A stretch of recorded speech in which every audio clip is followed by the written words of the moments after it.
2024 সালে July August গণ অভ্যুত্থানে 19 জুলাই রংপুর সিটি বাজারের সামনে পুলিশের গুলিতে শহীদ রংপুর মহানগর যুবদল কর্মী মেরাজুল ইসলাম, মোসলেম উদ্দিন মিলন এবং সাজ্জাদ হোসেনের দ্বিতীয় মৃত্যুবার্ষিকী উপলক্ষে দোয়া মাহফিল ও স্মৃতিচারণ অনুষ্ঠান অনুষ্ঠিত হয়েছে।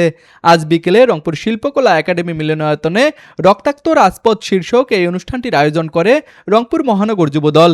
অনুষ্ঠানে রংপুর মহানগর যুবদলের আহ্বায়ক নুরুন্নবী চৌধুরী মিলনের সভাপতিত্বে প্রধান অতিথি হিসেবে উপস্থিত ছিলেন রংপুর সিটি কর্পোরেশনের প্রশাসক অ্যাডভোকেট মাহফুজুন নবী ডন। বিশেষ অতিথি হিসেবে উপস্থিত ছিলেন রংপুর জেলা যুবদলের সভাপতি ও যুবদল কেন্দ্রীয় নির্বাহী কমিটির সহসভাপতি নাজমুল আলম নাজু।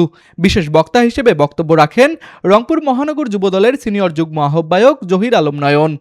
রংপুর মহানগর শাখার অন্যতম কর্মী মিলন, সাজ্জাদ এবং মেরাজ সিটি বাজারের সামনে তৎকালীন ফ্যাসিবাদী আওয়ামী লীগ সরকারের আজ্ঞাবহ পুলিশের গুলিতে নির্মমভাবে শহীদ হন। আজ 2 বছর পর আমরা তাদের বিদায়ী আত্মার মাগফিরাত কামনা করে দোয়া মাহফিল এবং রক্তাক্ত জুলাই নামক আমরা একটি স্মরণ সভা এই রংপুর মহানগর যুবদলের পক্ষ থেকে এখানে আয়োজন করেছি। আজকের এই আলোচনার শিরোনাম হচ্ছে রক্তাক্ত রাজপথ। কথাটা উচ্চারণ করলেই গা শিউরে ওঠে। আপনাদের জ্ঞাতার্থে বলতে চাই, আমরা হয়তো আজকে আনুষ্ঠানিকভাবে আমরা স্মরণ সভা করছি, কিন্তু আমরা সব সময় তাদেরকে স্মরণ করি। এখানে আসে উপস্থিত আমরা কিন্তু এনাদেরকে কতবার নিয়ে গেছি, আমরা ঢাকায় কিন্তু নিয়ে গেছি, আমাদের কেন্দ্রীয় নেতৃবৃন্দের সঙ্গে কথা বলে দিয়েছি, আমাদের যে পার্টির প্রেসিডেন্ট আছে জনাব তারেক রহমানের সঙ্গে ওনারা কথা বলেছে। আমরা কিন্তু সব সময় তাদের পাশে আছি, তাদের সাথে যোগাযোগ রাখি এবং তাদেরকে স্মরণ করি। এ কারণেই করি যে তাদের রক্তের বিনিময়ে কিন্তু এই ফ্যাসিজমের কিন্তু পতন হয়েছিল।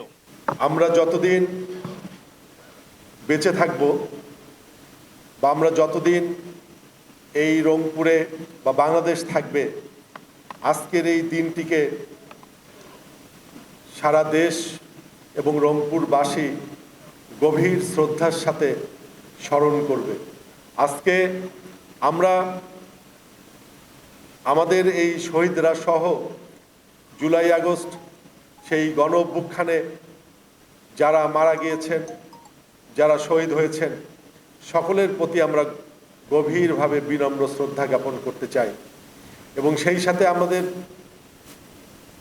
অঙ্গীকার এই হওয়া উচিত যে আমরা যে আমাদের মাঝ থেকে যে হাজারো শহীদ যারা মৃত্যুবরণ করেছেন বা যারা শহীদ হয়েছেন তাদেরকে যে আমরা হারিয়েছি, তারা যে স্বপ্নকে বুকে ধারণ করে সেদিন নিজের সবচেয়ে প্রিয় জিনিস নিজের জীবনকে উৎসর্গ করেছিল, আমরা যেন এই পরিবর্তিত বাংলাদেশে প্রত্যেকটি শহীদের যেন স্বপ্ন পূরণ করার জন্য ঐক্যবদ্ধভাবে কাজ করি।